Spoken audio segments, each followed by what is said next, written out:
Arrogance, ego, cockiness, pride. These aren't personality traits.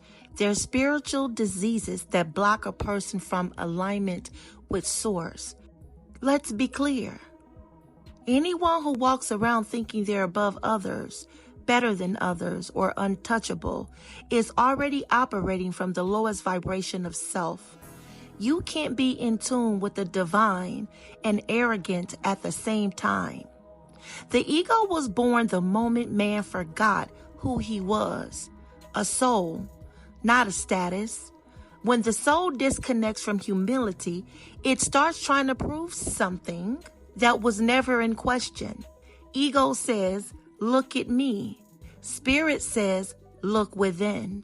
Cockiness is a cover-up for unhealed pain. Pride is a blockage, not a blessing. The scripture says pride goeth before destruction. And that's real. Cocky people don't love themselves. They worship their image. But that image is a lie. See, ego is the mask we wear when the soul is out of alignment. Ego is the wall we build to avoid accountability, growth, and humility. So let's break down the traits of those walking in ego. Number 1, they always have to be right, even when they are wrong.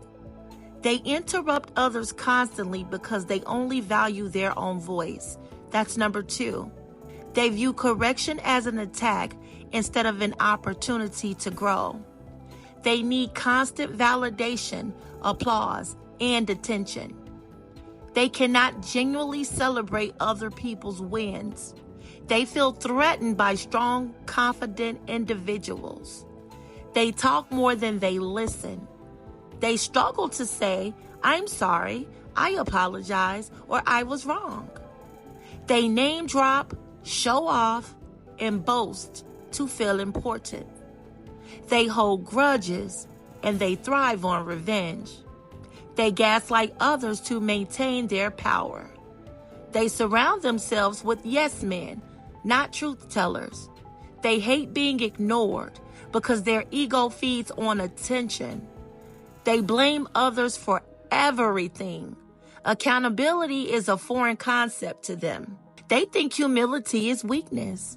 They are obsessed with being perceived as the smartest and the most successful.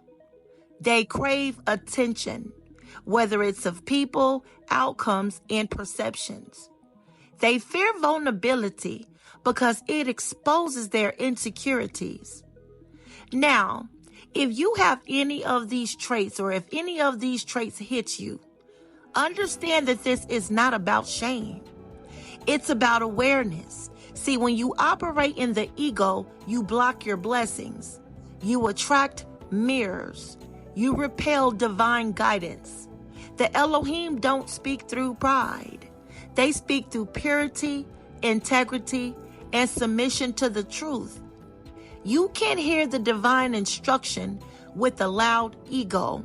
Understand that some of the most powerful souls on this earth aren't flashy.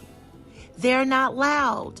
They're not demanding attention, because real power doesn't scream. It radiates. The ones who are truly aligned with Source, you will feel them before you hear them. When they walk into a room, the energy shifts.